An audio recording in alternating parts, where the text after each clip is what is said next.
무아엠보 소나무 시간입니다. 여러분들 만나 뵙게 되어서 반갑습니다. 부처님 당시의 일입니다. 2600여 년 전 서가모니 부처님 당시에 어느 한 비구 스님이 계셨습니다. 그 비구 스님의 법명은 나라달다라는 스님께서 계셨습니다. 이 나라달다라는 스님께서 이제 바리떼를 들고 성 안에 들어가서 탁발을 하고 그렇게 사원으로 돌아오는 길에 저 멀리서 핏빛, 피 색깔과 같은 그런 핏빛으로 가득한 그런 빨간색이 가득한 것을 보고는 저게 무슨 일이 있나, 저게 무슨 일이 생겼나 해서 나라달다 스님이 그 핏빛이 가득한 시뻘건 곳에 나라달다 스님이 달려가 봤습니다. 도대체 무슨 일인가 하고 딱 보니까 아주 흉측하게 생긴 아귀가 있더랍니다. 아귀는 지옥, 아귀, 축생, 사막도 중에 하나로서 배고픈 굶주린 귀신들의 세계를 아귀라고 부릅니다. 배고픈 굶주린 그런 귀신의 모습을 아귀라고 부릅니다. 그래서 전생에 나쁜 업보를 많이 지으면 이렇게 배고픈 굶주린 귀신, 아귀로 태어나서 오랫동안 고통을 받아야 된다고 합니다. 그래서 이 흉측하게 생긴 아귀가 누워 있는데 온 몸과 팔다리가 삐쩍 말라가지고 하루 동안에 하룻밤 사이에 그 아귀가 자식을 낳은 겁니다. 그래서 500명의 자식을 낳았답니다. 아귀가. 아유, 스님 어떻게 하룻밤 사이에 500의 자식을 낳아요? 자식을 500명이나 낳아요. 근데 이게 사람이 아니라 귀신이기 때문에 이 아귀가, 배고픈 굶주린 귀신 아귀가 500명의 자식을 낳은 겁니다. 근데 이 아귀가 하루 동안 이 500명의 자식을 낳으느라고 너무너무 힘들고 너무너무나 괴롭고 목마르고 배가 고파서 도저히 이거 말로써 이거 말하기도 끔찍한 짓을 저지르게 됩니다. 그 아귀가 자기가 낳은 자식들을 잡아먹는 겁니다. 아우, 진짜 막 무섭고 더럽네요. 나무아미타불. 어쨌거나 불교 경전에 나오는 내용입니다. 이 아귀가 500마리의 그 자기 자식들을 막 잡아먹는 겁니다. 나라달다 스님이 그 모습을 목격하고는 너무나 끔찍하고 무서운 겁니다. 그래서 나라달다 스님이 아귀여, 아귀여, 그대는 도대체 무슨 업보를 지었기에 하루 동안 500명의 자식을 낳고 그리고 그 자기가 낳은 자식을 스스로 잡아먹고 있는 것인가? 어찌하여 그런 짓을 하고 있는 것인가? 이 무슨 업보인가? 하고 물으니 그 아귀가 나라달다 스님에게 이렇게 이야기합니다. 그대여, 이 세상에 부처님이 출현하셨으니 그대의 스승이신 부처님께 직접 여쭈어 보시오. 부처님은 모든 걸 다 알고 계시오. 부처님께 가서 직접 여쭤보시오. 나는 말할 힘도 없어. 부처님께 직접 여쭤보시오 하고 아귀가 힘겹게 이야기를 합니다.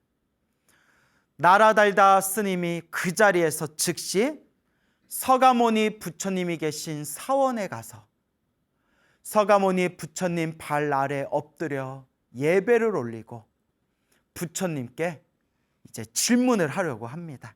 근데 우리 부처님께서는 모든 걸 다 꿰뚫어 보고 계시는 겁니다.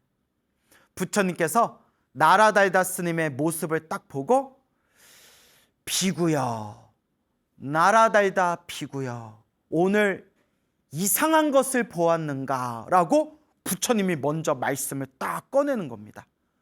나라달다 비구여, 오늘 무언가 이상한 것을 보았는가? 그 부처님은 모든 걸 다 꿰뚫어 보고 계시는 겁니다.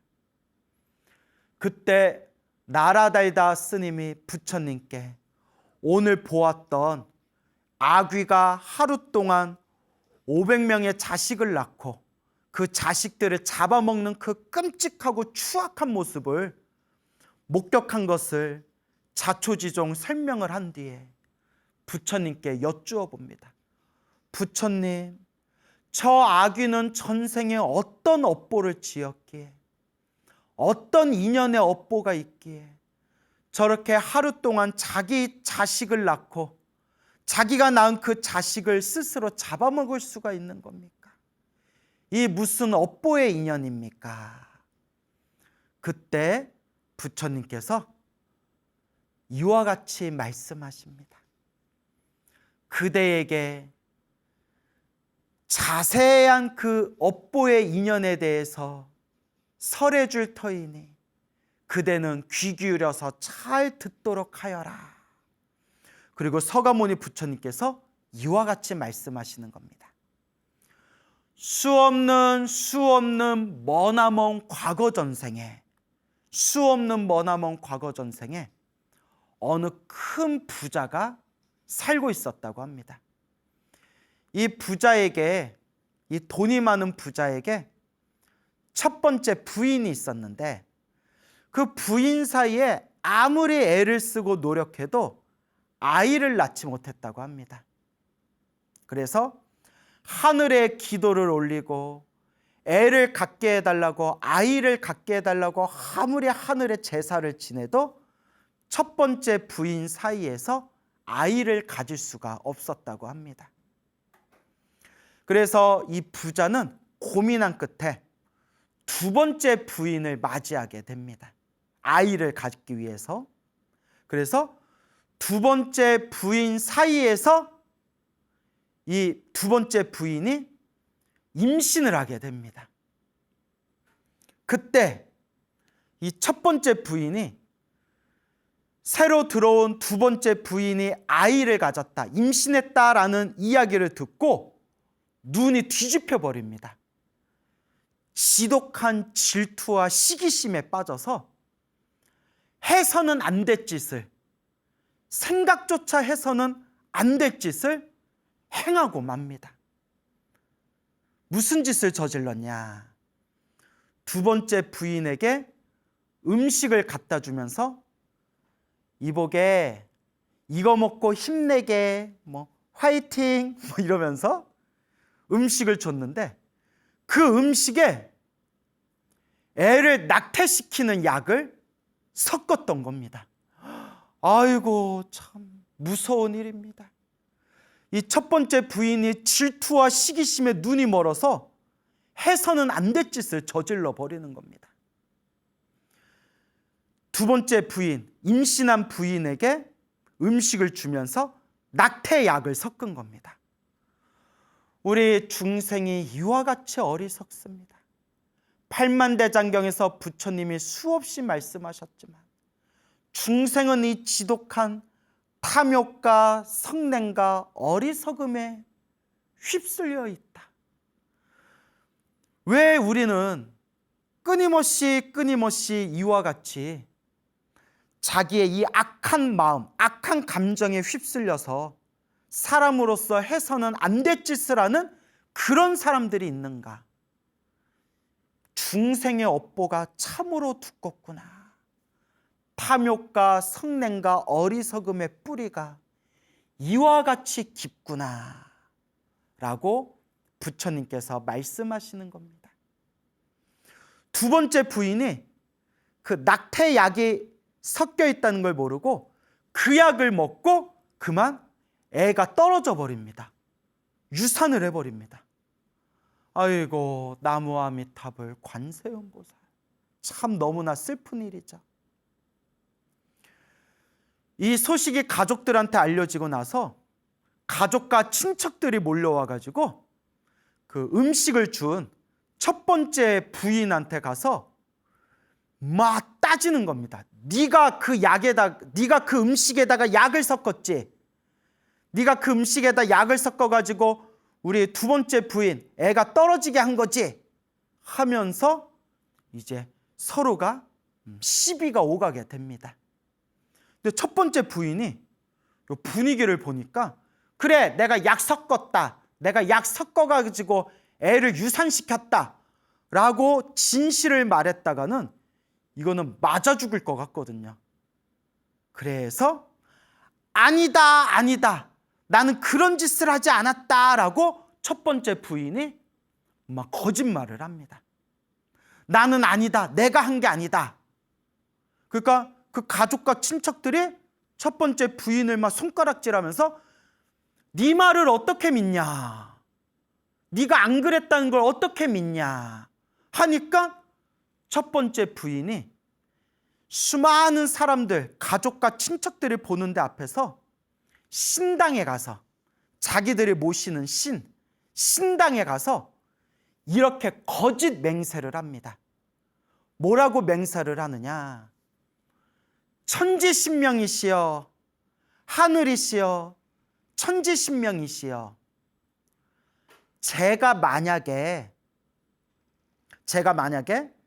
음식에 약을 섞어가지고 두 번째 부인이 가진 아이를 제가 일부러 유산시킨 게 사실이라면, 그게 사실이라면, 내가 약을 타서 유산시킨 게 사실이라면 저는 목숨이 닿자마자, 제 목숨이 끊기자마자 죽은 뒤에 아귀로 태어날 것이며, 제가 아귀로 태어난 뒤에 하루 동안에 500명의 자식을 낳을 것이며, 500의 자식을 낳은 뒤에 제가 낳은 그 자식을 잡아먹을 겁니다. 제가 낳은 자식을 잡아먹고서도 제 목마름과 배고픔은 사라지지 않고 아귀로서 제가 끊임없이 고통받게 될 것입니다 라고 신당에다 자기가 거짓 맹세를 합니다. 그러니까 주변에 있는 사람들이 충격을 받은 거예요. 그러면서 야야, 저렇게까지 얘기하는데 아우, 심증은 있는데 물증이 없네, 아, 쟤 수상한데, 야야야, 저렇게까지 맹세하는데 뭐 슬픈 일이지만 뭐 여기서 끝내자, 뭐 이렇게 됐겠죠. 자, 이때 서가모니 부처님께서 이와 같이 말씀하시는 겁니다. 그때 그 첫 번째 부인이 나쁜 짓을 한, 못된 짓을 한, 음식에 낙태약을 섞었던 그 첫 번째 부인이 신당에서 하늘을 우러러 거짓 맹세를 함으로써 사람들의 의심은 피할 수 있었지만 자기가 지은 그 나쁜 짓과 구업에 의해서, 자기가 저지른 나쁜 짓과 입으로 지은 업보에 의해서, 자기가 지은 입으로 지은 업보대로 이번 생에 아귀로 태어나고 하루 동안에 500의 자식을 낳는 고통을 당하고, 자식을 낳은 뒤에도 자기가 낳은 자식을 잡아먹어야 되는 저런 스스로 그와 같은 무서운 업보를 저지른 것이니, 그대가 봤던 그 자기 자식을 잡아먹은 그 아귀가 바로 과거 전생에 음식에다 낙태약을 섞어서 두 번째 부인의 아이를 일부러 유산을 시키고 사람들의 의심을 피하기 위해서 신당에서 맹세하기를, 내가 그런 짓을 저질렀다면 다음 생에 아귀로 태어나서 500의 새끼를 낳고 500의 내가 낳은 그 자식들을 내가 잡아먹을 것입니다 라고 했던 그 업을 받은 바로 그 과거 전생의 여인이, 첫 번째 부인이 지금의 아귀로 태어나서 이와 같은 괴로움을 받고 있는 것이다 라고 부처님께서 말씀하시니, 나라달다 스님과 그 자리에 있는 수많은 불자들이 마음의 의심이 사라지고 모두 다 함께 부처님의 인과법에 대해서 마음에 되새겼다고 합니다. 여러분, 참으로 무서운 일입니다. 제가 이야기를 하고 있지만 참으로 소름 끼치게 무서운 일입니다. 근데 이제 요새 사람들은 이런 이야기를 믿지 않습니다. 여러분, 뉴스를 한번 보십시오. 세상에 참으로 입으로 담을 수도 없는 끔찍한 사건, 사고, 온갖 사기와 온갖 나쁜 일들이 뉴스에서 얼마나 그런 수많은 나쁜 못된 사건들이 세상에서 끊임없이 일어나고 있지 않습니까? 우리가 그걸 뉴스를 통해서 보고 있지 않습니까? 인과법을 안 믿어서 그렇습니다. 나무아미타불, 관세음보살. 우리 중생들이 인과법을 믿지 않는다. 사람들이 죽으면 끝이다. 죽으면 끝이지. 뭐 다음 생이 어딨냐. 업보가 어딨냐. 이런 어리석음에 빠졌기 때문에 다음 생에 자기들이 받아야 할 끔찍하고 무서운 업보를 스스로 그 인과 업보를 믿지 않고 이번 생 살다가 죽으면 끝이다 라는 어리석음 때문에 인간으로서 해서는 안 될 짓을 저지르고 나의 이익을 위해서 다른 사람을 괴롭히고 다른 사람에게 피해를 주고 다른 사람 가슴에 못을 박습니다. 하지만 이 업보를 어찌하렵니까? 이 업보를 어찌하렵니까? 우리 부처님 팔만대장경에서 부처님 경전의 말씀마다 부처님께서 인과법에 대해서 말씀하셨습니다. 내가 지은 업은 반드시 내가 받는다. 이번 생에 받지 않아도 다음 생이라도 다다음 생이라도 내가 지은 업보를 내가 받을 수밖에 없다. 좋은 일도 나쁜 일도 내가 지은 업의 인연법이다. 행복도 불행도 내가 지은 업의 인연법이다. 좋은 인연도 나쁜 인연도 다 내가 지은 업대로 살아가는 것이다. 인과법, 인연법, 이게 가장 우리 불교의 가장 기본이 되고 기초가 되는 가르침입니다. 그렇지만 이 세상의 수많은 사람들은 이 인과법, 인연법을 믿지를 않습니다.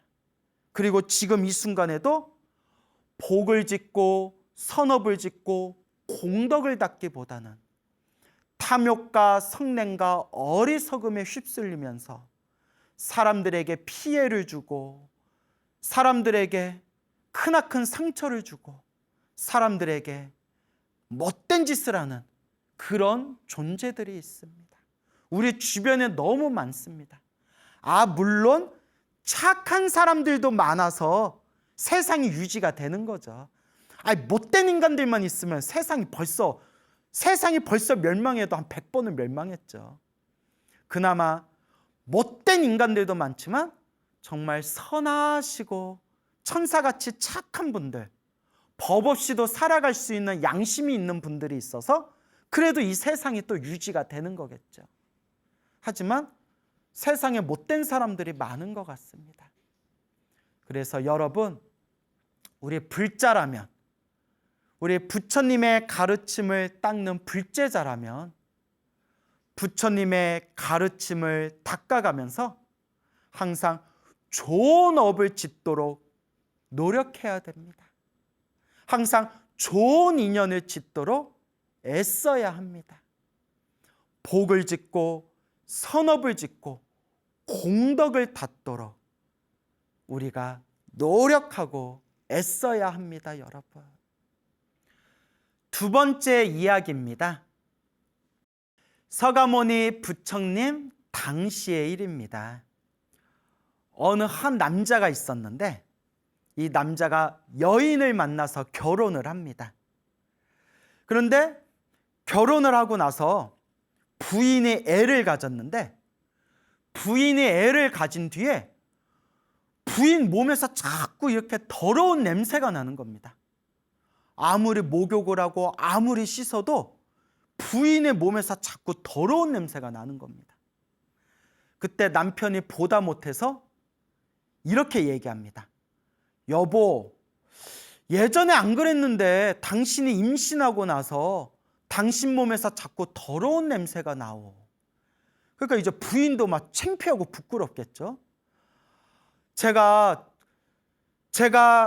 결혼하기 전에는 이러지 않았는데 애를 가진 뒤부터 제가 몸에서 더러운 냄새가 납니다.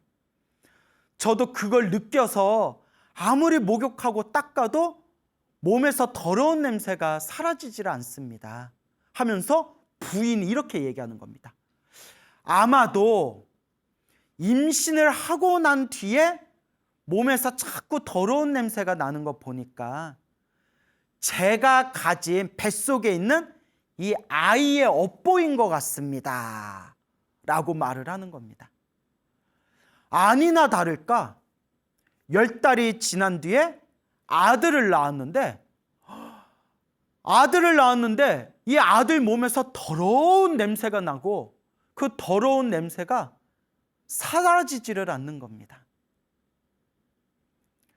그렇게 그 아들이 무럭무럭 자라나기 시작했는데 이 아들이 커가면서 아주 흉악하고 더럽고 아주 추악한 업의 습관이 있는 겁니다. 업습. 그게 뭐냐? 먹어서는 안 되는 걸 먹는 겁니다. 말하려니까 더러운데 먹어서는 안 되는 거. 사람의 대소변을 먹는 거예요. 사람의 대소변을 먹고 몸에다 막 대소변을 바르고. 말하면서도 더럽다. 부모님이 사람들이 하지 말라 하는데도 자꾸 그렇게 더러운 짓을 저지르는 겁니다. 더러운 짓을. 그때 수많은 사람들이 하지 말라 부모님도 하지 말라 요새 말로 하면 이건 일종의 정신병이랍니다. 정신병. 이식증이라고 해가지고 먹어서는 안 되는 걸 막 먹는 또 그런 증세가 있다고 해요. 어쨌거나 이 정도 되면 정신병이죠. 근데 왜 이 아이가 갑자기 이런 병에 걸렸을까? 도대체 왜 이런 걸까? 여러 이유가 있겠지만 어떤 이유의 원인을 하나로만 딱 단정 지을 수는 없겠지만 불교에서는 이러한 지독한 업의 습관, 업습을 타고나는 것 자체가 과거 전생에서 넘어온 업보일 수가 있답니다. 그래서 우리가 자꾸 선업을 짓고 좋은 인연을 짓고 좋은 습관을 가져야 됩니다. 왜냐? 이번 생에 끝나는 게 아니라 다음 생 내가 지은 업의 습관대로 다음 생에 몸을 받기 때문이죠. 그래서 불교에서 항상 좋은 인연을 지어라 라고 이야기를 하는 겁니다. 그래서 결국 그렇게 막 추악하고 더러운 짓을 하는, 더러운 걸 먹고 더러운 걸 몸에 바르는 그 아이를 사람들이 뭐라고 부르냐면 담바라 귀신, 담바라 귀라고 불렀답니다. 담바라 귀신. 무슨 뜻인지는 잘 모르겠습니다. 담바라 귀, 담바라라고 불렀습니다.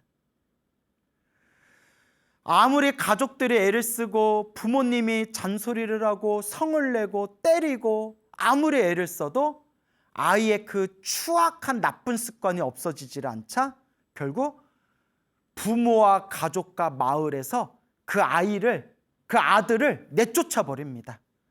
오죽하면 내쫓았을까 싶기도 합니다. 아이고, 그래도 좀 불쌍하네요.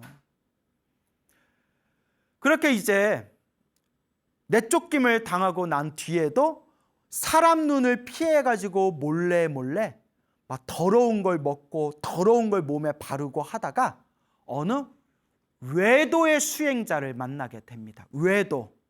외도는 불교 이외의 다른 종교인, 불교 이외의 다른 수행자를, 다른 종교의 수행자를 외도라고 부릅니다. 그래서 이 외도의 수행자가 그 담바라, 그 남자애를 자기 제자로 받아들이게 됩니다. 그래서 이제 외도의 스승의 제자가 되었는데, 그 제자가 된 뒤에도 이 담바라는 그 추악한 습관을 계속 버리지를 못하는 겁니다. 외도의 스승이 화를 내고 성을 내고 좋은 말로 구슬리고 달래고 심지어 때리면서 매질을 했는데도 그 담바라의 그 추악한 그 습관이 바뀌지를 않으니까 결국 그 외도의 스승도 그냥 포기해버리고, 야 됐다, 그냥 네 마음대로 살아라 하고 스승도 떠나버리게 됩니다. 결국 혼자 몸이 된, 홀몸이 된 이 담바라가 여기저기 숲속을 떠돌다가 어느 구덩이 속에 들어가게 됐는데, 그 구덩이에 500마리의 아귀가 있었다고 합니다. 아귀, 배고픈 굶주린 귀신들, 500마리의 아귀들이 우글우글 같이 모여 살고 있었는데, 그 아귀들이 담바라를 보고 나서 야, 너도 인간 세상에서 같이 살 수 없는 존재인가 보구나, 우리랑 같이 살자라고 이야기를 합니다.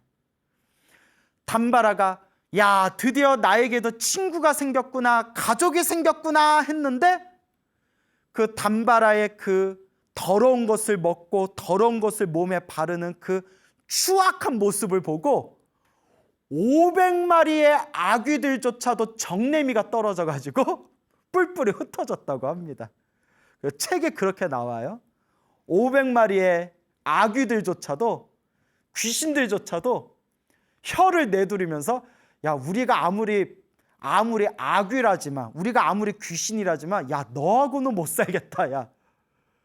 그렇게 구덩이에서 500마리의 아귀들이 뿔뿔이 흩어지고 난 뒤에 담바라는 다시 외롭고 고독한 혼자 몸이 되어서 아이고 내 팔자야, 아이고 내 팔자야 하면서 눈물을 뚝뚝 흘리게 됩니다. 때마침 그곳에 계시던 서가모니 부처님께서 사원에서 새벽에 일찍 일어나셔서 부처님께서 신통의 눈을 쫙 세상을 뚫어보며 마땅히 오늘 내가 제도해야 할 인연이 있는 중생이 어디에 있는가, 나와 인연 있는 어떤 중생을 구제해야 되는가, 부처님께서 신통의 눈으로, 지혜와 신통의 눈으로 제도해야 할 인연 있는 중생들을 살펴보고 있을 때 뚜뚜뚜뚜 하면서 그 구덩이에서 혼자 울고 있는 담바라의 모습을 꿰뚫어 보시게 됩니다. 그때 서가모니 부처님께서 아, 저 담바라가 부처님과 인연이 있는 중생이구나, 오늘은 마땅히 저 불쌍한 담바라를 제도해야 되겠구나. 그 부처님께서 중생을 제도하기 위해서 그 중생 앞에 몸을 놔두실 때 무슨 랜덤으로 무슨 뽑기 하는 것 마냥 아무한테나 나타나시는 게 아니라는 거예요. 부처님이 지혜와 신통의 눈으로서 부처님과 인연 있는 중생을 향해서 부처님이 몸을 놔두신다는 거예요. 그러니까 여러분, 우리는 좋은 인연을 지어야 돼요. 부처님을 만나는 것도 바로 부처님과 좋은 인연이 있어야 부처님도 우리를 구제해 줄 수가 있다. 그것을 꼭 명심하셔야 됩니다. 그래서 그 구덩이 속에 부처님께서 맑고 깨끗하고 환하고 찬란한 모습으로 담바라의 눈앞에 짠 하고 서가모니 부처님께서 몸을 놔두십니다. 담바라여, 담바라여, 울지 말아라, 울지 말아라, 슬퍼하지 말아라. 서가모니 부처님께서 자상한 목소리로 담바라의 마음을 어루만져 주십니다. 그때 담바라가 거룩한 서가모니 부처님의 그 맑고 깨끗하고 찬란하고 거룩한 부처님의 그 모습을 보면서 엄청난 기쁨과 환희심을 일으키게 됩니다. 그 순간 담바라가 부처님께 여쭈어 봅니다. 부처님, 저는 이 세상 살아오면서 부처님처럼 거룩한 분을 처음 봅니다. 부처님, 바라옵건대 저도 부처님 제자가 되고 싶습니다. 저같이 하열하고 저같이 더럽고 못난 저 같은 중생도 머리 깎고 출가하여 부처님 제자가 될 수 있겠습니까? 부처님. 그때 부처님께서 이와 같이 말씀하십니다. 이 세상에 그 어떤 잘난 사람도, 이 세상에 그 어떤 못난 사람도 잘났거나 못났거나 할 것 없이 이 마음만 잘 쓴다면, 올바른 마음만 일으킨다면 누구라도 출가하여 부처님 제자가 될 수 있느니라. 오 부처님, 그렇다면 저도 부처님의 출가 제자가 되고자 하옵니다. 그때 부처님께서 담바라의 그 진실한 마음을 꿰뚫어 보시고는 황금빛 오른손을 뻗치시어 담바라를 어루만져 주면서 부처님께서 이와 같이 말씀하십니다. 잘 왔노라 비구여, 잘 왔도다 비구여. 그 순간 담바라의 머리카락이 우수수수 떨어지고 담바라의 머리카락과 수염이 삭발한 스님의 모습으로 변하고 온몸에 더러운 오물로 온몸에 덕지덕지 더러움이 묻어있던 그 몸뚱아리가 맑고 깨끗하게 변하면서 입고 있던 더러운 걸레짝 같은 누더기 같은 옷이 스님들이 입는 승복으로 짠 변하게 됩니다. 순간 머리 깎고 승복 입고 가사를 입은 비구 스님의 모습으로 짠 하고 변신한 담바라의 그 몸과 마음에서 그동안 추악했던 그 나쁜 업의 습관이 싹 사라져 버렸다. 업장소멸이 된 겁니다. 부처님께서 이와 같이 말씀하십니다. 담바라여, 담바라여, 그대가 지금부터 열심히 수행한다면 그대는 이번 생에 아라한이 될 수 있으리라. 모든 번뇌와 욕망이 사라진 거룩한 성자, 아라한이 될 수 있으리라. 부처님이 담바라를 향해 이와 같이 증명을 하십니다. 이때에 부처님께서 추악하고 더럽고 나쁜 업의 습관을 가진 그 담바라를 어루만져 주면서 머리 깎고 가사를 입고 출가하여 비구 스님이 된 그 담바라에게 그대가 열심히 수행한다면 이번 생에 아라한이 될 수 있으리라 라고 서가모니 부처님께서 담바라에게 말씀하시는 것을 부처님의 제자들이 듣고는 수많은 비구 스님들이 서가모니 부처님께 찾아와 이렇게 여쭈어 봅니다.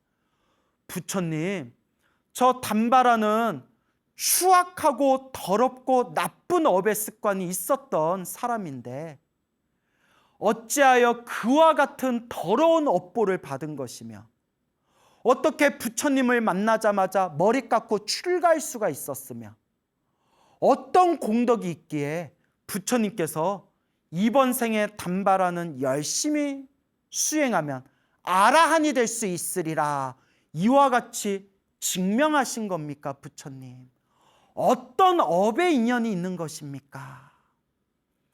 부처님께서 이와 같이 말씀하십니다.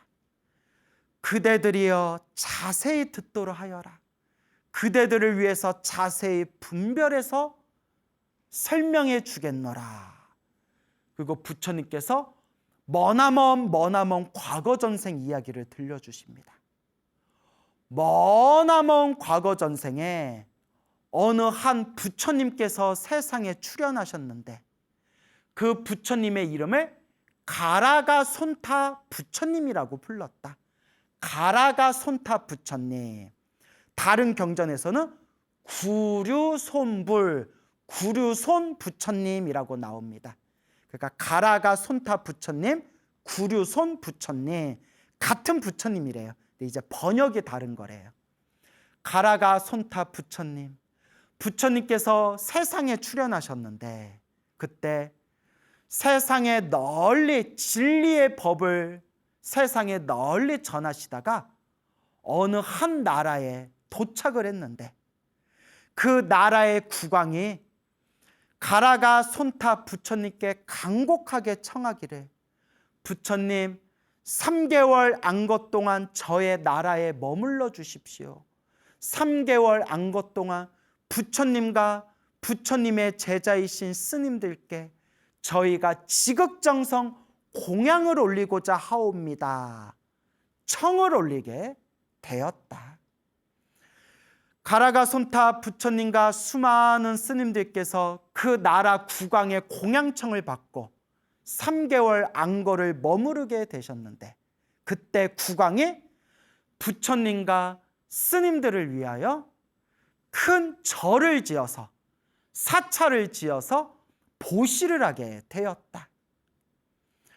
그렇게 시간이 지나고 난 뒤에 어느 한 비구 스님을 국왕이 지어준 그 사찰에 사찰 관리자로 임명을 하게 되었는데, 그가 사찰 관리자, 지금 우리말로 하면 주지 스님이 되겠죠. 주지, 사찰을 관리하시는 대표되는 스님, 주지 스님.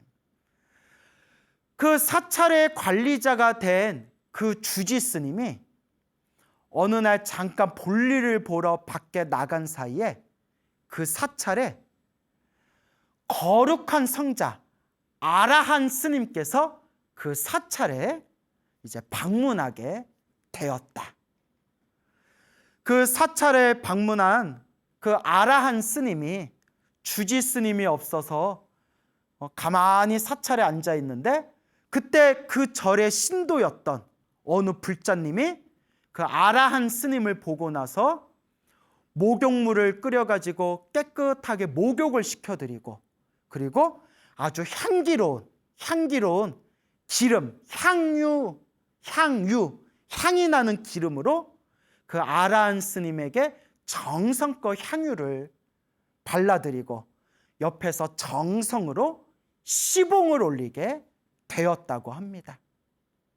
그러니까 참 잘한 거죠. 그런데 밖에 외출을 갔다 온 주지 스님이 그 모습을 보고는 질투와 시기심에 눈이 멀어서, 그러니까 그 주지 스님이 수행이 부족한 스님이었나 봐요. 수행이 아주 부족한 스님이었나 봐요. 스님인데 주지 스님이 질투와 시기심에 눈이 멀어가지고 그 아라한 스님한테 삿대질을 하면서 이렇게 욕을 하였다. 이 어리석은 스님아, 네 주제에 몸에다 똥이나 발라라. 아이고, 나무아미타불, 나무아미타불, 나무아미타불 관세음보살. 거룩한 아라한 스님한테 질투에 눈이 멀어서 입에 담을 수도 없는 얘기를 한 겁니다. 네 몸에 똥이나 발라라. 아이고, 어쩜 이렇게 어리석을까요?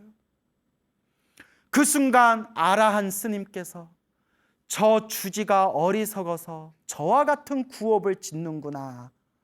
그리고 아라한 스님의 허공으로 몸을 놔두어 18가지의 신통병원화를 보여주시니, 그때서야 주지 스님이 깜짝 놀라서 아이고, 내가 신통력을 갖추신 거룩한 아라한 스님에게 내가 질투심에 눈이 멀어서 무서운 구업을 지었구나 하고 그 자리에서 무릎 꿇고 아라한 스님에게 간절하게 참회를 올렸다.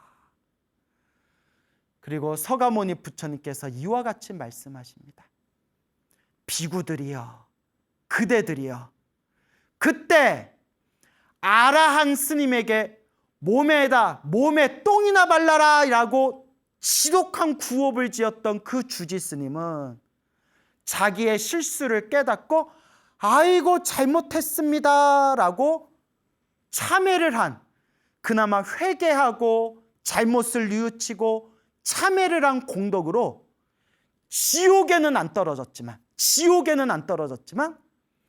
태어날 때마다 더러운 것을 먹고 온몸에서 더러운 냄새가 나는 그런 업보를 받게 되었으니, 그때 그 구업을 지은, 그 업보를 지은 주지스님이 이번 생에 바로 저 담바라로 태어나게 된 거였고, 그래도 저 담바라는 과거 전생에 가라가 손타 부처님 밑에서 수행을 했던 인연이 있어서 스님으로 살아가며 수행을 했던 인연의 공덕 덕분에 이번 생에 서가모니 부처님을 만나 업장을 소멸하고 머리 깎고 출가해서 아라한이 될 수 있는 그런 인연을 갖게 된 것이니, 좋은 것도 나쁜 것도 다 자기가 지은 업의 인연이니라 라고 서가모니 부처님께서 말씀하시니,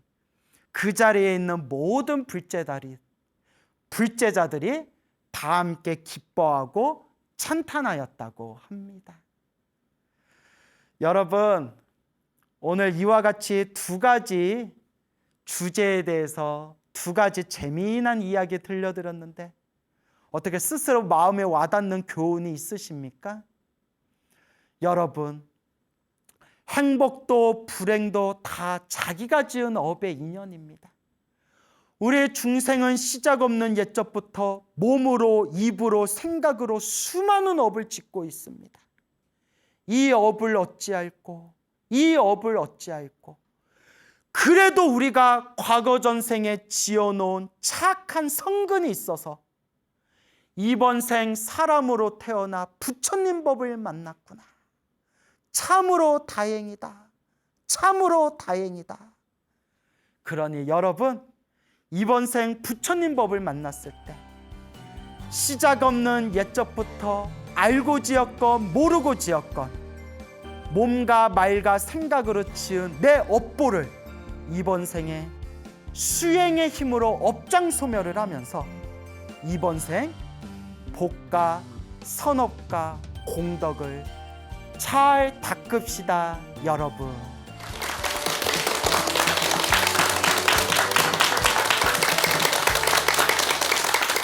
예, 만나서 반갑습니다.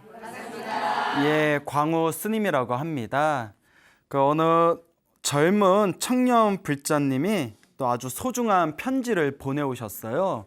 그 내용이 너무 좋아서 읽어드릴 텐데 한번 잘 경청해 보시기 바랍니다. 안녕하세요, 광우 스님. 너무 신이 나고 기쁜 일이 있어서 편지를 써봅니다. 수행하는 도중에 너무나 기쁜 감정을 느끼게 되었습니다. 저는 평소에 스님께서 가르쳐 주신 대로 경전, 독경을 많이 하였습니다. 그리고 실제로 효과도 많이 보았습니다. 그런데 어느 날 스님께서 신도들에게 기도 조언을 해주시면서 버튼을 누를 때마다 숫자가 하나씩 올라가는 조그만 개수기를 이용해서 연부를 해보라고 권유해 주셨습니다.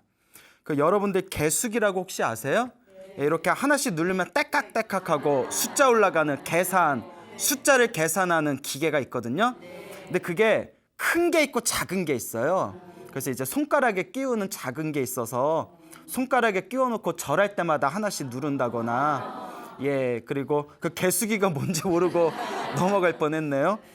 연불할 때마다 누르면 내가 오늘 하루 동안 몇 번 연불했는지 그걸 알 수가 있는데, 제가 이 개수기를 이용해서 연불을 한번 해보라 권유를 많이 해요. 왜냐하면 여러분 혹시 경험이 있는지 모르겠는데, 내가 오늘 하루 동안 도서관에서 공부를 열심히 한 것 같았는데 한번 이렇게 스마트폰으로 시간을 재봤더니 의외로 내가 공부를 되게 별로 많이 하지를 않는구나 이런 걸 느낄 때가 있거든요.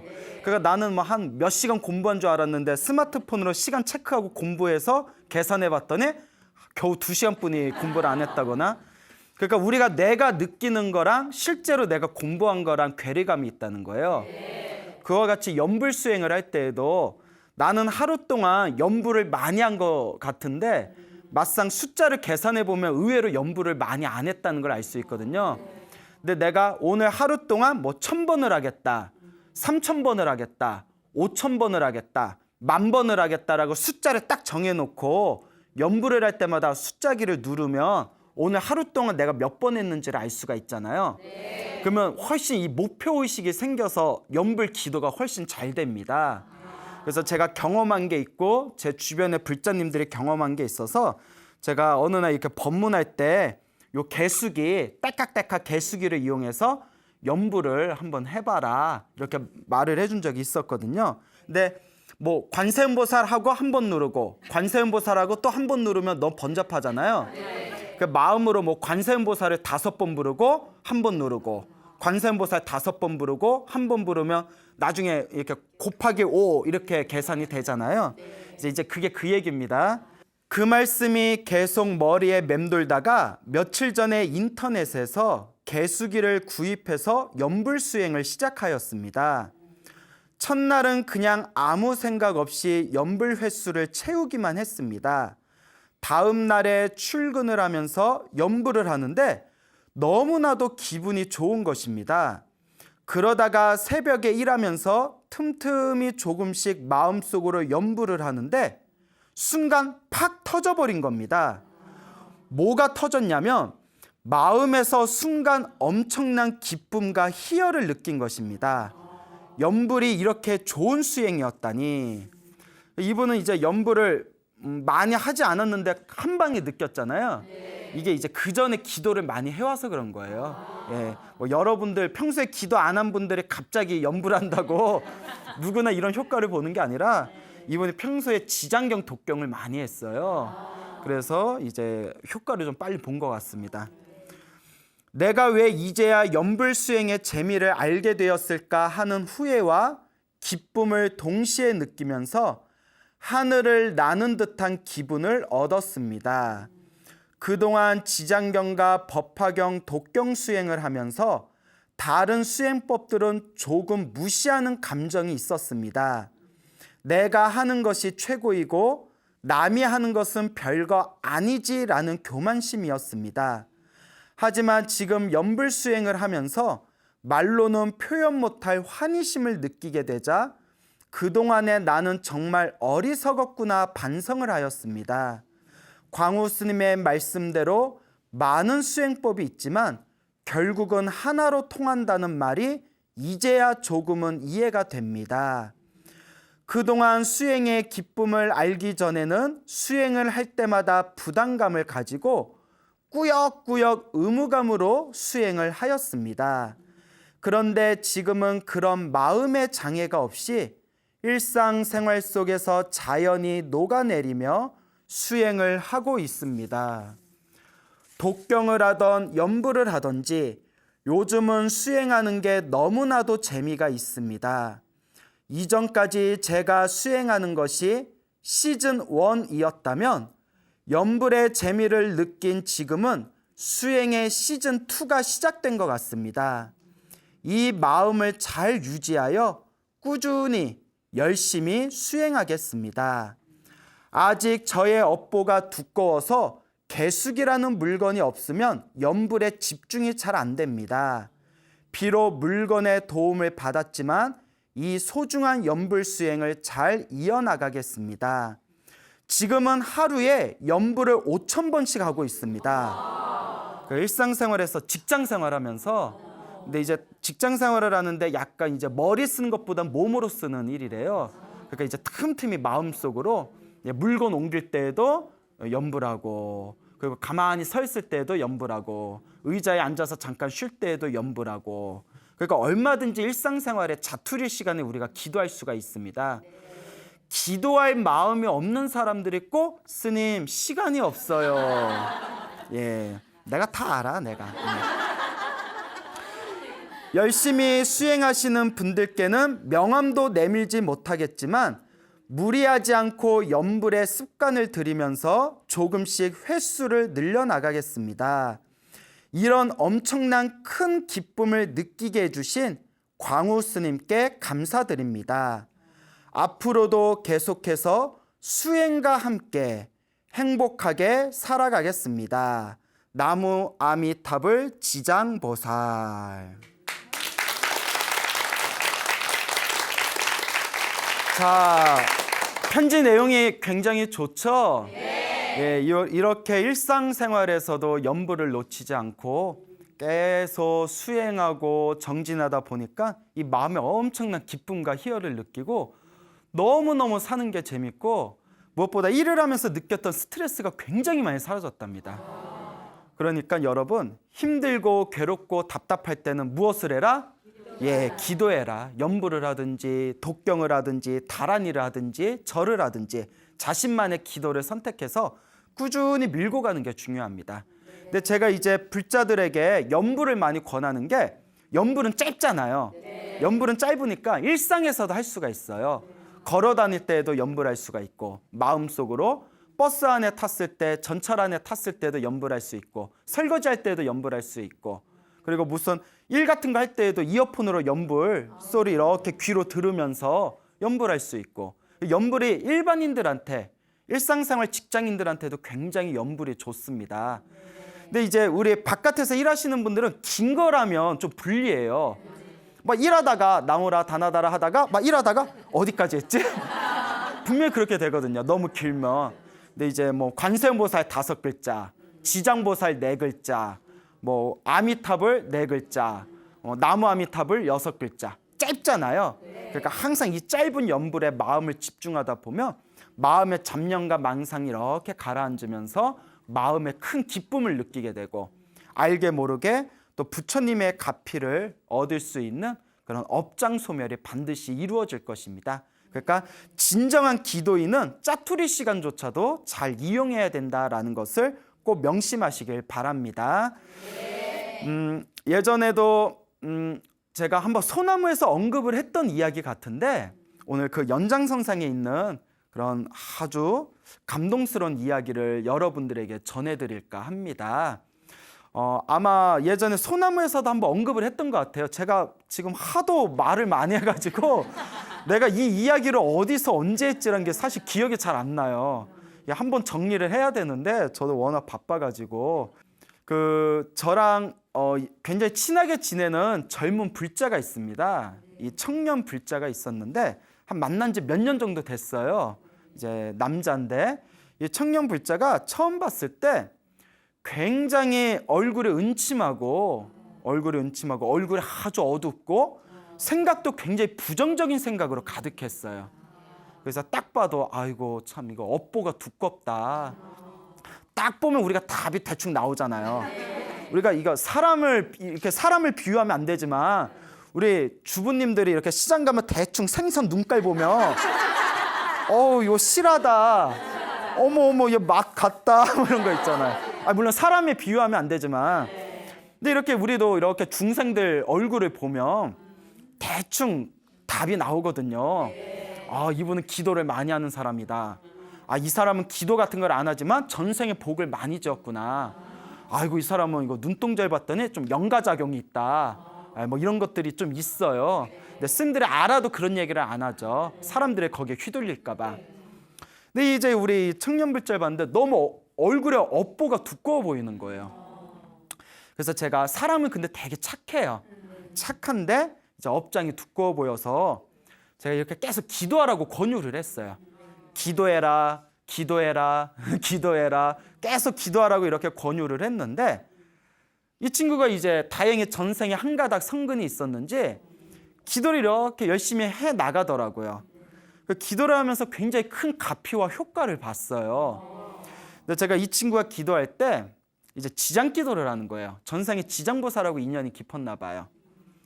그래서 제가 숙제를 내줬어요. 지장 기도를 하니까 꿈에서 지장보살이 환하게 보일 때까지 기도해라. 목표를 꿈에서 누가 환하게 보일 때까지 지장보살이 환하게 보일 때까지. 그러니까 여러분들도 잘 기억해 보세요. 관세음보살 기도할 때는 꿈에서 관세음보살이 환하게 보일 때까지. 아미타 기도를 하시는 분들은 꿈에서 아미타 부처님이 환하게 보일 때까지. 이게 제가 만든 말이 아니라 대승경전에 나와요. 연불수행을 열심히 하다가 꿈에서 환한 불보살을 보면 그만큼 내 업장이 많이 소멸되고 성근, 착한 뿌리가 선업과 공덕의 힘이 크게 자라나고 있다는 증거다. 물론 꿈에 집착하면 안 되겠죠. 꿈에 집착만 안 한다면 꿈에 불보살이 환하게 보이는 거는 업장이 소멸하는 꿈입니다. 그래서 이제 우리 업보가 두꺼운 우리 청년 불자에게 자, 꿈에서 뭐가 환하게 보일 때까지 지장보살이 환하게 보일 때까지 한번 기도해봐라 라고 이제 제가 주문을 했어요. 이 사람이 이제 우직하게 기도를 하다가 어느 날 스님 꿈을 꿨습니다 이러는 거예요. 이야, 근데 스님 꿈이 좀 이상해요 이러더라고요. 그래, 꿈이 좋은 꿈인지 이상한 꿈인지는 내가 판단할게. 그래, 한번 말해봐라. 꿈에서 길을 가고 있었대요. 꿈에서 길을 가고 있는데 저쪽에 누가 서 있더래요. 그래서 가다가 딱 봤더니 왠지 지장보살 같더래요. 그래서 딱 가서 혹시 지장보살님 아니세요? 물어봤더니 아니래요. 이렇게 얼굴에 돌리고 아니에요 이러더래요. 그러니까 이거 꿈이에요. 그리고 우리 청년불자가 지장보살 맞는데 지장보살님이지 했더니 얼굴을 확 가리면서 지장보살 아니에요 하고 도망가더래요. 그 꿈에서 깼대요. 그래서 이거 본 거예요 안 본 거예요 이러더라고요. 본 거예요 안 본 거예요.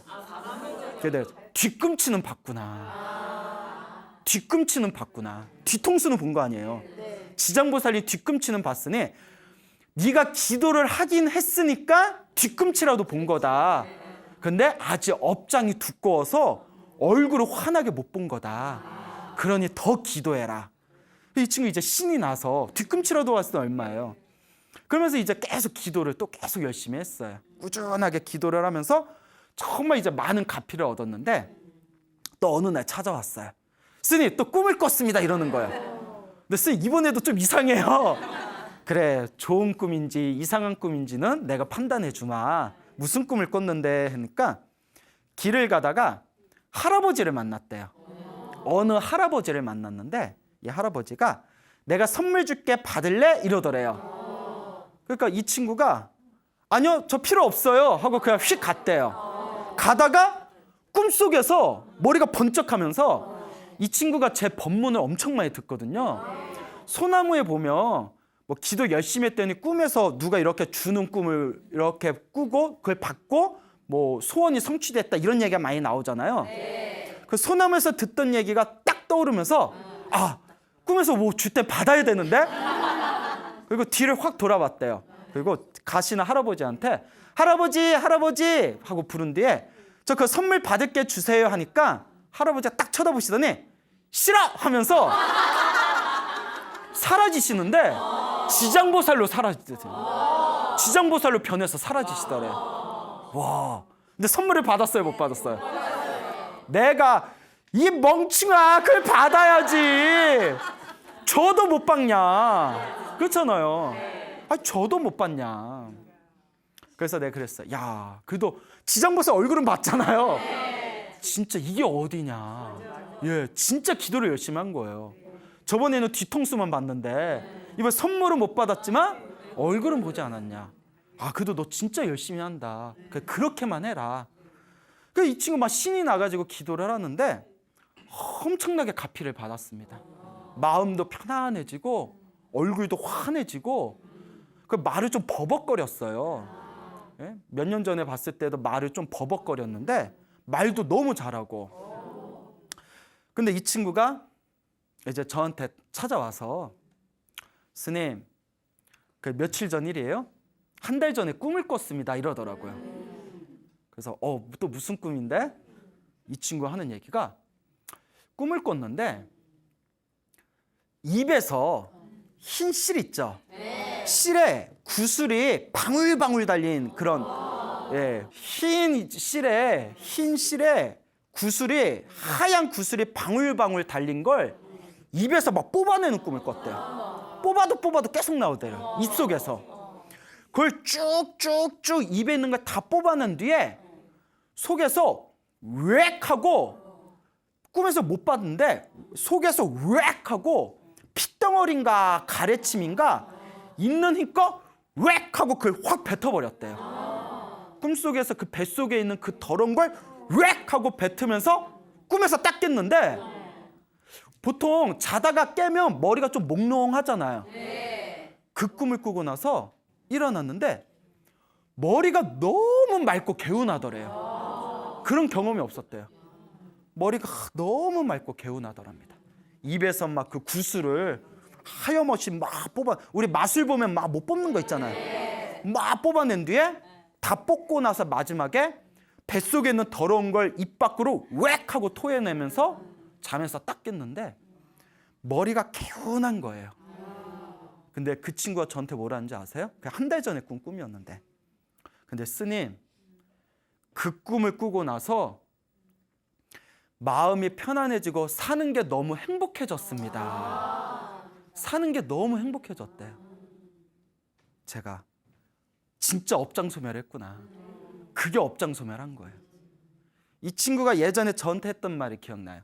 스님, 제가 스님 소나무 법문을 열심히 듣는데 저는 언제 그런 경험해보죠? 그럴 때마다 그런 경험이 중요한 게 아니다. 그런 경험을 하든가 말든가 그런 거에 집착하지 말고 꾸준히 기도하다 보면 분명히 너에게 평온함이 찾아오게 될 거다. 근데 그걸 이 소나무에서나 들었던 그런 내용을 누가 스스로 경험한 거예요? 본인이, 자기 스스로 그걸 경험한 거예요. 너무 사는 게 행복하대요. 내가 감동을 받았어요. 그 얼굴이 시커매가지고 진짜 뭐 어둠의 자식처럼 보이던 양반이 지금 화계사에 있는 신도들도 이렇게 그 친구 이제 왔다 갔다 이제 화계사 와서 기도하는 걸 자주 봤던 분들이 이런 얘기 하더라고요. 그 젊은 남자 얼굴이 확 변했어요. 얼굴이 너무 환하게 변했어요. 관상이 바뀐 거예요. 관상이 바뀐 겁니다. 부럽죠, 여러분? 네. 부러워만 하지 말고 기도를 해보시기 바랍니다. 네? 맨날 좋은 얘기 오른쪽으로 듣고 왼쪽으로 흘리지 말고, 어머 뭐가 자꾸 흐르지? 어머 광우쌤 법문이네? 이러지 말고 좋은 내용 들었으면 실천을 하셔야 돼요. 이 소나무를 듣고 계시는 애청자분들에게 꼭 해드리고 싶은 얘기가, 듣는 걸로는 변화가 없습니다. 듣는 걸로는 변화가 없어요. 자기가 실천하고 체험을 해야 된다. 그 친구도 그냥 내 법문 듣는 것만 즐겨하고 기도를 안 했다면 지금의 이런 변화가 찾아왔을까요? 억지로라도, 처음에는 억지로 했대요.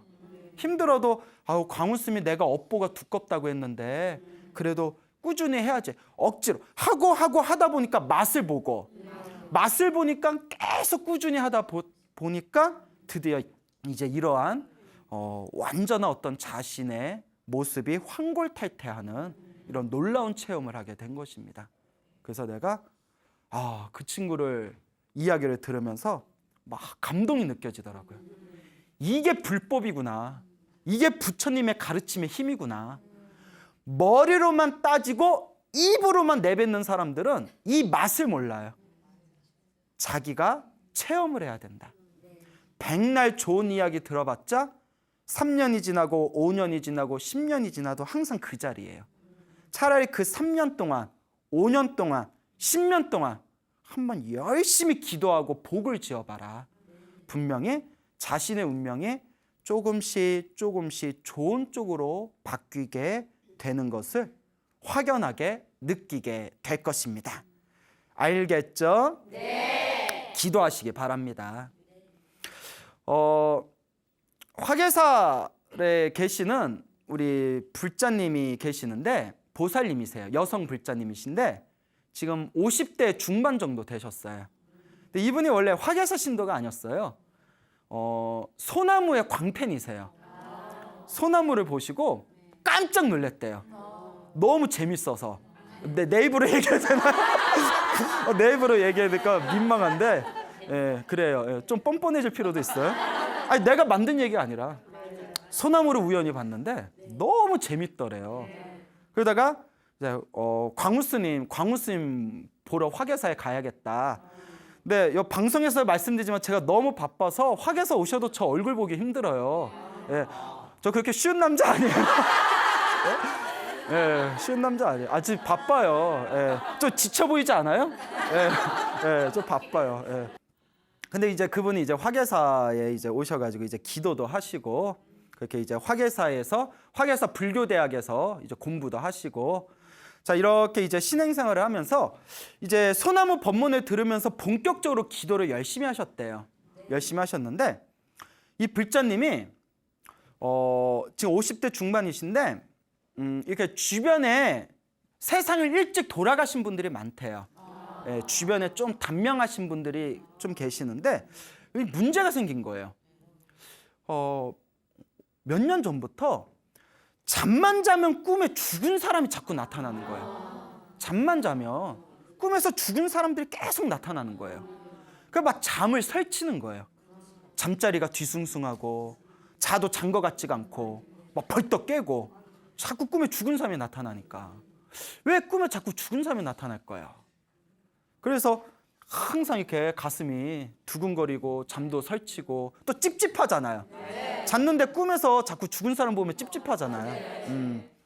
그래서 왜 이러나 하고 있다가 우연히 제 법문을 듣는데 그 제가 지장경 얘기를 하면서 지장보살의 지장경이라는 경전이 있거든요. 지장보살 본원경이라고 하는데 꿈에 죽은 사람이 자꾸 보이면 이거는 영가작용일 수 있다. 그러니까 중요한 내용이에요. 헷갈리시면 안 되는 게 어쩌다 한 번 꾸는 건 괜찮아요. 왜냐하면 돌아가신 분 보고 싶어서 꿀 수도 있고 그러니까 어쩌다 한 번 꾼 것 같고 뭐 호들갑 떨 필요 없고요. 반복해서 돌아가신 분이 꿈에 나타나고 일상생활에 심리적으로 이렇게 부담이 될 정도가 되면 이거는 영가작용일 수도 있으니까 그럴 때 가장 중요한 게 지장경을 많이 읽어라. 예, 뭐 나무아미타불 연부를 많이 하든가 지장경을 좀 많이 읽어라 라는 법문을 제가 어디선가 했대요. 근데 뭐 나도 하도 말을 많이 해가지고 어디서 했는지 모르겠는데 아마 그런 얘기 했을 거예요. 예. 그러니까 이제 그 얘기를 듣고 지장경을 열심히 이제 읽으셨대요. 지장기도를 열심히 하셨답니다. 지장경 읽고 지장보살 연부를 하시고 나름대로 이제 직장생활하면서 기도를 하셨는데 언젠가부터 꿈에서 자꾸 죽은 사람이 나타났다고 했잖아요. 근데 이제는 꿈에서 자꾸 제사 지내는 꿈을 꾸는. 자꾸 꿈에서 제사를 지내는 꿈을 계속 꾸는 거예요. 그래서 이 이야기만 딱 듣고 뭐 누군가한테 물어보면 야 그거 천도제 지내라는 꿈이다. 뭐 이렇게 해석도 되겠죠. 근데 저는 다르게 해석했어요. 저는 무조건 천도제 지내야 된다는 입장 반대하는 입장이에요. 예, 먼저 내 기도가 돼야 된다. 제가 이랬죠. 꿈에서 죽은 사람이 많이 보이다가 기도를 시작한 뒤로 꿈에서 제사 지내는 꿈을 꾸는 거는 제사가 뭐예요? 제사가 천도잖아요.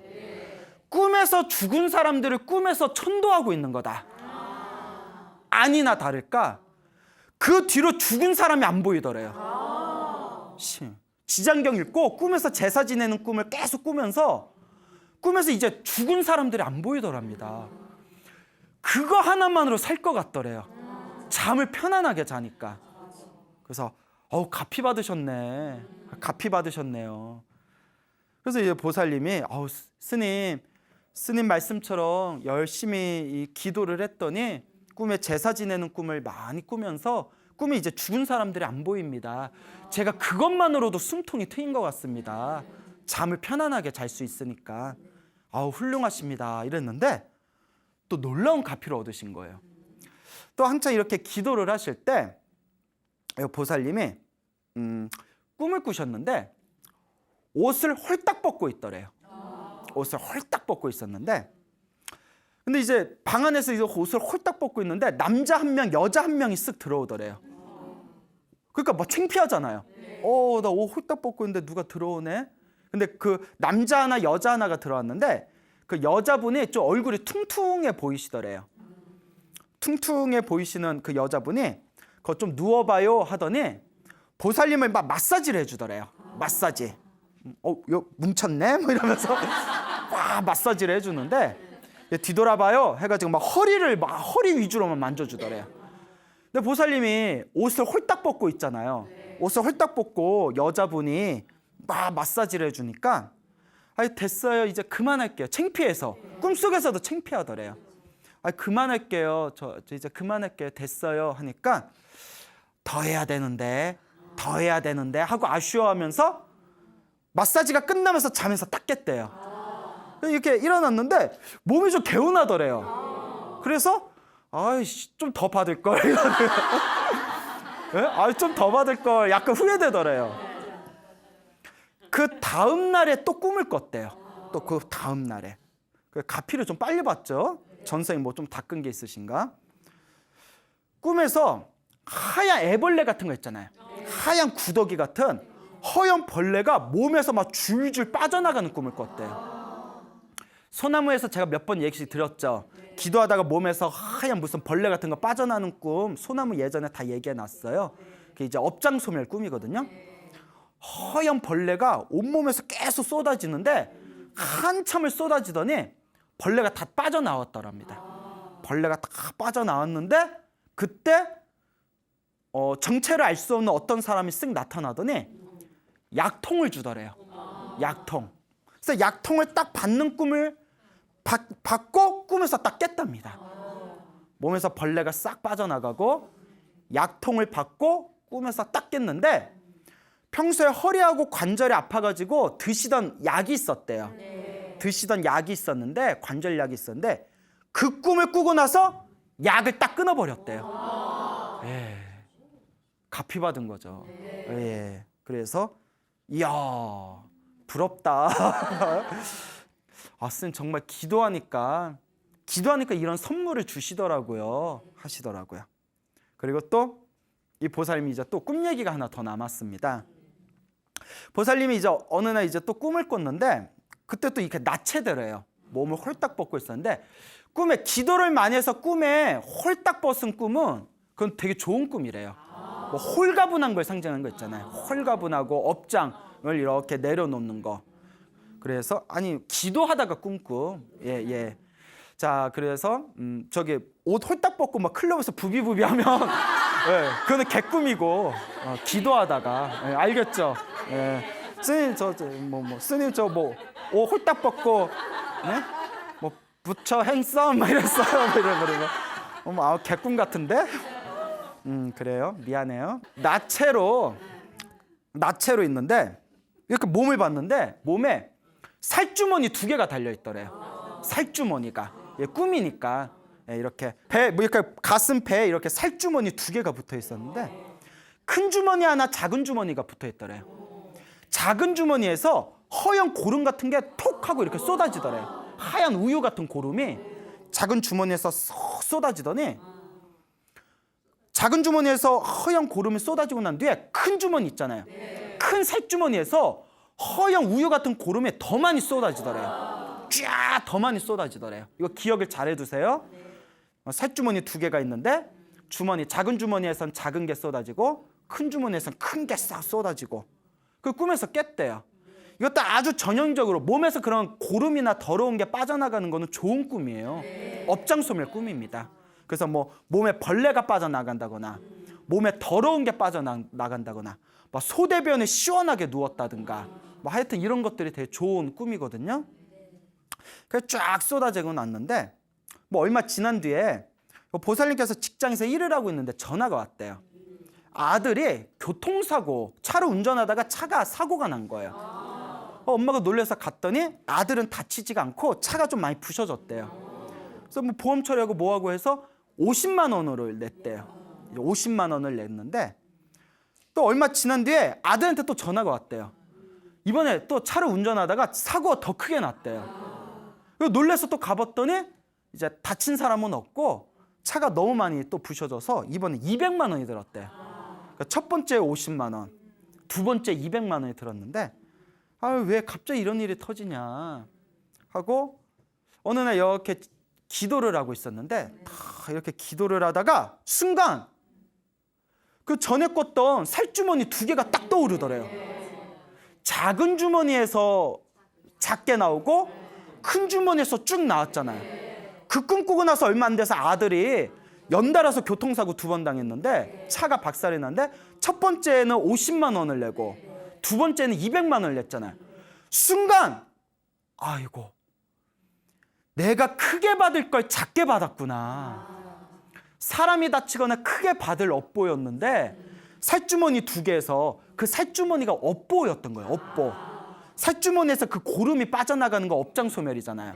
그래서 크게 받아야 할 업보를 그 업주머니가 고름이 빠져나가면서 작은 주머니에선 작게 나오고 큰 주머니에선 크게 나왔잖아요. 첫 번째 작은 주머니에서 작게 나오듯이 첫 번째 사고였을 때는 50만 원 나가고 큰 주머니에선 크게 나갔듯이 두 번째 사고였을 때는 200만 원을 냈잖아요. 그때 가슴에서 사람 안 다치고 크게 받아야 할 업보를 어떻게 받았다? 작게 받았구나. 이게 광우스님이 소나무에서 항상 이야기하시던 크게 받을 업은 작게 받고 작게 받을 업은 소멸한다는 그 이치구나 라는 게 가슴으로 확 와닿더래요. 그래서 아유 해석을 잘하셨다. 예, 꿈보다 해몽이다. 그래서 보살님 정말 가피를 받으셨네요. 정말 훌륭하십니다 라고 제가 이렇게 이제 칭찬을 드렸습니다. 그래서 지금도 기도를 열심히 하세요. 그래서 이런 불자분들의 이야기를 들으면서 느낀 것이 기도의 가피는 분명히 있다. 불보살님의 이 위신력은 반드시 있다. 있는데 실천하지 않고 체험하지 못한 사람들이 항상 의심하고 반대하고 그딴 게 어딨어 이런 소리를 하고 있는 거예요. 그렇지만 제 주변에 이미 소나무를 통해서 수많은 불자님들이 이미 다 이러한 수많은 이야기를 실제로 다 들으셨지 않습니까? 네. 다 제가 만든 얘기가 아니에요. 제 주변에 있는 불자님들이 겪은 이야기예요. 이런데도 믿지를 않습니까? 야, 이런데도 믿지를 않는다면 그것이야말로 진정한 우이독경. 예. 우이동에서 독경한다. 예, 아님 말고. 예. 자, 어쨌거나 분명히 기도하면 가피가 있습니다. 기도를 하지 않는 것 자체가 업장이 두꺼워서 그런 거래요. 내 업보가 너무 두꺼우면 기도를 해야 된다는 걸 알면서도 못 한대요. 자꾸 막 답답하고 하기 싫고 믿음도 안 생기고 이게 업이 두꺼워서 그런 거래요. 그러니까 자꾸 기도를 해야 됩니다. 제가 이제 소나무를 통해서 많은 분들에게 항상 이제 이런 이야기를 들었어요. 무슨 기도를 하든 다 하나로 통한다. 무슨 기도를 하든 다 하나로 통한다. 그래서 신도분들이 굉장히 많이 이런 게 정리됐대요. 저 길을 가면 금강경 기도하라 가르치고 요 길을 가면 법화경하라 가르치고 앞 동네에 가면 신묘장구다라니 하라 가르치고 뒷동네에 가면 능엄주하라 가르치는데 선생님 무슨 기도가 좋아요? 제가 이런 질문 많이 받았거든요. 소나무에서 그거 다 말씀드렸잖아요. 어떤 기도를 하든 하나로 통한다. 내게 최고야 하는 사람도 있고 문제예요. 이미 내게 최고야 하는 게 이미 교만심이잖아요. 문제예요. 사람마다 다 달라요. 왜냐? 소나무에 나왔던 기도 가피 받은 수백 명의 이야기를 했잖아요. 근데 어떤 분은 지장 기도로 가피 받았고 어떤 분은 관음 기도로 가피 받았고 어떤 분은 금강경 기도로 가피 받았고 어떤 분은 법화경 기도로 가피 받았고 근데 가피 받은 건 똑같아요. 뭐가 더 낫다가 없어요. 어떤 기도를 하든 일단 꾸준히 해라. 이거 하다가 저게 좋다니까 저거 하고 저거 하다 요게 좋다니까 또 바꾸고 이러면 이거 될 일도 안 돼요. 그래서 제가 불자님한테 정 바꾸고 싶으면 100일마다 바꿔라. 그 말이 뭐냐면 하나를 시작했으면 며칠은 해봐라. 100일은 해봐라. 너무 자주 바꾸지는 말고. 예, 그런 이야기를 들은 적이 있습니다. 그런데 중요한 거는 어떤 기도를 하든지 결국은 하나로 통하게 된다는 것을 꼭 명심하시길 바랍니다. 그래서 이런 말씀을 소나무에서 자주 드렸고 두 번째 또 선생님 집에서 기도하면 안 된다고 하던데요? 근데 또 이런 질문을 많이 받았어요. 이것도 이미 소나무에서 많이 말씀드렸죠. 소나무를 꾸준히 보신 분들은 이미 아시겠지만 우리 소나무에서 가피 받은 불자님들 이야기들 중에 상당히 많은 숫자가 절에 갈 형편이 못 돼서 집에서 기도하다가 가피 받은 분들이 많아요. 뭐가 오야 갑자기 여기서 다 들으셨잖아요. 그렇죠, 여러분. 그 말은 집에서도 해도 된다 안 된다? 집에서 해도 돼요. 그래서 제가 그래요. 선생님, 저 아는 분이 옆에서 자꾸 집에서 기도하면 못 써. 집에서 경전 읽고 집에서 연불하는 거 아니야? 이런 분이 있는데 어떡해요? 그런 분 가까이 하지 마세요. 잘못 가르치고 있잖아요. 그러면 소나무에서 집에서 기도해가지고 가피 받은 분들 다 뻘로 받았나? 집에서 기도해도 가피가 있습니다. 단, 한국말은 끝까지 들어야 돼요. 이왕이면 절에 가서 기도하면 더 좋아요. 집에서 기도하면 안 된다는 게 아니라 집에서 기도해도 가피를 받지만 이왕이면 어디서 하는 게 더 좋다? 왜 그럴까요? 절에는 에너지가 있거든요. 집에서 있는 에너지, 우리 에너지 파장이란 게 있잖아요. 절에는 부처님을 모셔놓고 수많은 사람들이 기도한 에너지가 모여 있어요. 그래서 절에서 기도하면 더 좋다는 거예요. 하지만 집에서 기도해도 무방하다라는 걸 명심하시기 바랍니다. 그냥 하기나 해라 좀. 알겠죠? 어디서 할까 이거 고민하지 말고 일단 해보세요. 하다못해 버스 안에서든 전철 안에서든. 자, 그 다음에 세 번째가 또 이런 질문들이 있었어요. 스님, 새벽에 밤에 기도하면 안 된다던데요? 그런 이야기들. 그래서 제가 하는 얘기야. 절에서 철야기도 하는데 그 절에서 철야기도 하는 건 잘못된 거냐? 부처님의 기도는 언제 어느 시간에 해도 상관이 없다. 아침에 하면 아침에 하는 대로 좋고 낮에 하면 낮에 하는 대로 좋고 밤에 하면 밤에 하는 대로 좋습니다. 그냥 하기나 해라. 또 이제 다른 질문 중에 스님, 어느 쪽 보고 해야 돼요? 동쪽 보고 해요? 서쪽 보고 해요? 북쪽? 이 정도면 이제 제가 짜증이 슬 올라와요. 그래서 또 항상 말씀드리죠. 동쪽에는 동쪽에 부처님이 계시고 서쪽에는 서쪽에 부처님이 계시고 남쪽과 북쪽에는 남쪽과 북쪽에 부처님이 계시다. 어느 쪽을 해든 상관없다. 그래서 또 드리는 말씀이 그냥 하기나 해라 라고 항상 간곡하게 말씀드리는 겁니다. 여러분 명심하십시오. 기도의 진정한 핵심은 정성스러운 마음이에요.